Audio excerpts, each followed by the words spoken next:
प्राचीन भारत की भूमि पर घने जंगलों और ऊंचे किलों के बीच बसा था चंद्रगिरि राज्य। वहां की रानी चंद्रकांता अपनी अपार सुंदरता, तेजस्विता और रहस्यमयता के लिए दूर दूर तक प्रसिद्ध थी। उसका शासन न्यायप्रिय था, किंतु उसके हृदय के गहरे तहखानों में एक ऐसी प्यास थी जिसे कभी कोई जान न पाया। रानी का महल सफेद संगमरमर से बना था। उसकी ऊंचाइयां बादलों को छूती थीं। लेकिन उस रात, जब चंद्रमा अपनी पूरी उजास में आकाश में चमक रहा था, महल की दीवारों के भीतर एक अनकही कहानी आकार ले रही थी। उस रात रानी के निजी कक्ष में एक संदेश आया। राज्य के सबसे वीर योद्धा वीरसेन ने दुश्मनों के आक्रमण को विफल कर दिया है। रानी के अधरों पर एक गूढ़ मुस्कान उभर आई। उसने अपने दूत को आदेश दिया, वीरसेन को महल बुलवाओ अकेले। वीरसेन, एक साधारण किसान का बेटा, अपने पुरुषार्थ और निष्ठा के बल पर सेना का मुख्य सेनापति बना था। उसका चेहरा धूप से तपकर कांसे जैसा दमकता था। आंखों में अग्नि और वचन में श्रद्धा थी। पर आज, जब वह रानी के बुलावे पर उसके शयनकक्ष के द्वार पर पहुंचा, उसके हृदय की धड़कनें युद्धभूमि से भी अधिक तीव्र थीं। दरवाजे खुले। अंदर चंद्रमा की चांदनी और दियों की मिलीजुली रोशनी में रानी चंद्रकांता अपने रेशमी वस्त्रों में बैठी थी। उसकी आंखों में कोई आज्ञा नहीं, बल्कि एक आमंत्रण था। वीरसेन, उसकी आवाज मधुर और धीमी थी, तुमने आज राज्य को विजय दिलाई है। अब मैं तुम्हें एक विशेष पुरस्कार देना चाहती हूं। वीरसेन ने सिर झुकाया। रानी मां, आपकी सेवा ही मेरे लिए सबसे बड़ा पुरस्कार है। रानी धीमे कदमों से उसके निकट आई। उसके हाथों ने वीरसेन के मजबूत कंधों को स्पर्श किया। उस स्पर्श में गर्मी थी, अधिकार था और एक अदृश्य जादू। वीरसेन हतप्रभ रह गया। यह कोई सामान्य आदेश नहीं था। यह एक रानी का मानवीय हृदय था जो वर्षों से बंधनों में जकड़ा हुआ था।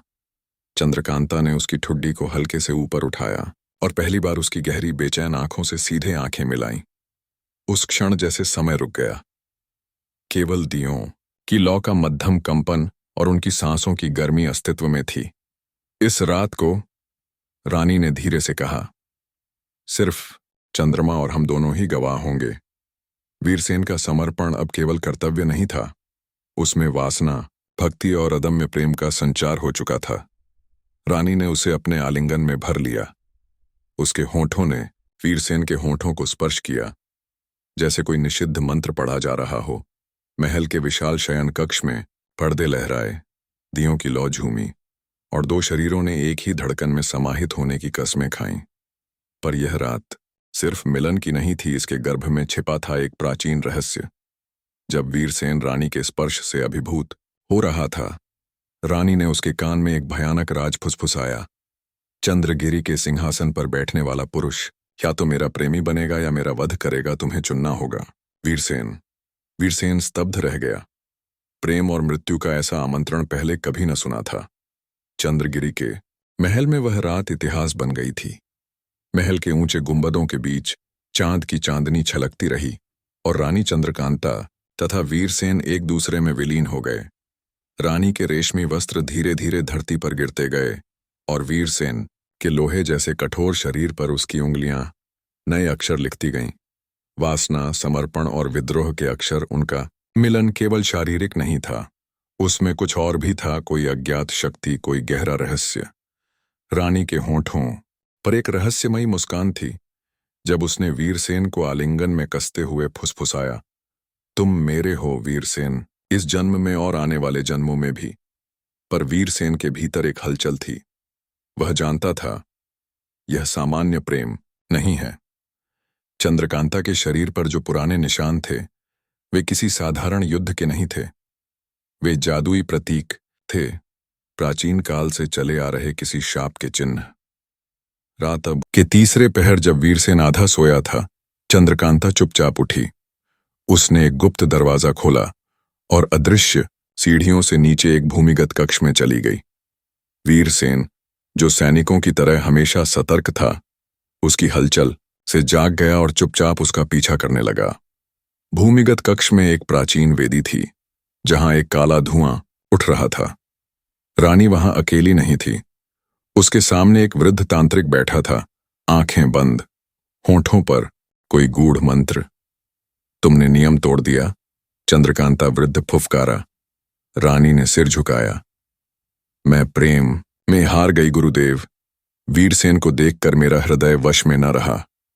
वृद्ध ने गहन स्वर में कहा, याद रखो, चंद्रगिरी का शाप कहता है कि जो भी पुरुष रानी के प्रेम में बंधेगा वह या तो उसका रक्त बहाएगा या अपना जीवन गंवाएगा।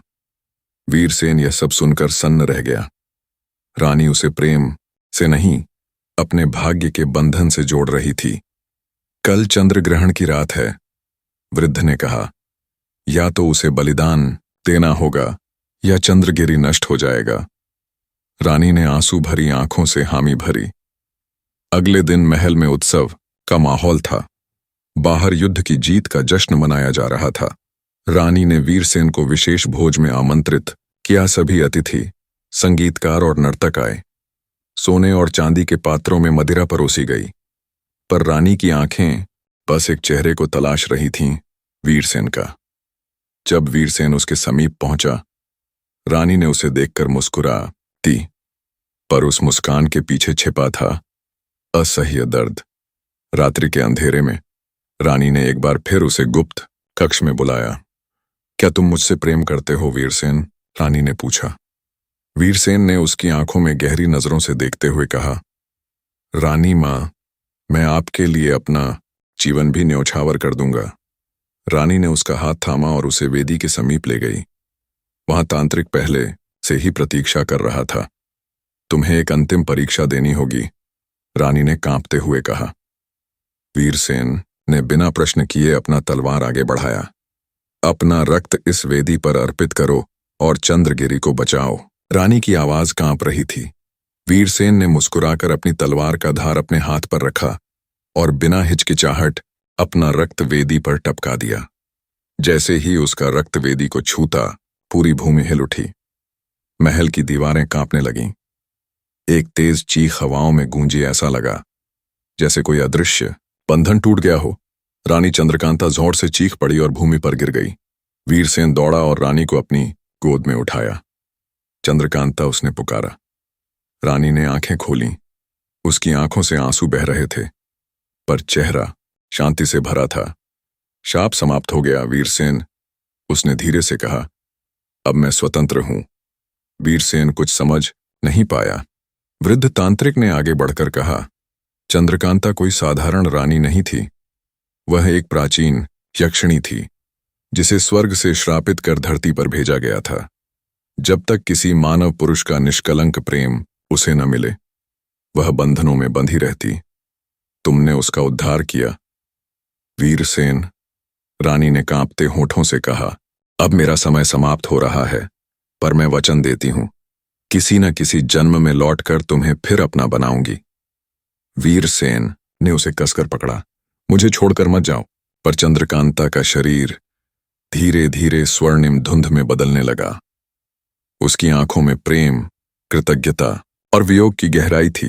अंततः एक सुनहरी प्रकाश की बौछार के साथ रानी गायब हो गई। चंद्रगिरी राज्य में फिर से शांति छा गई। वीरसेन अब चंद्रगिरी का राजा बन गया, पर उसके जीवन में कभी वैसा प्रेम दोबारा नहीं आया। हर पूर्णिमा की रात वह महल की ऊंचाई पर बैठकर चांद की ओर देखता और फुसफुसाता, मैं प्रतीक्षा करूंगा चंद्रकांता, अगले जन्म तक। और ऐसा कहा जाता है, जब भी चंद्रगिरी के महल में चांदनी रात में हल्की सी स्त्री की हंसी सुनाई देती है, तो वह रानी चंद्रकांता होती है, जो अपने प्रेमी वीरसेन की खोज में भटकती है।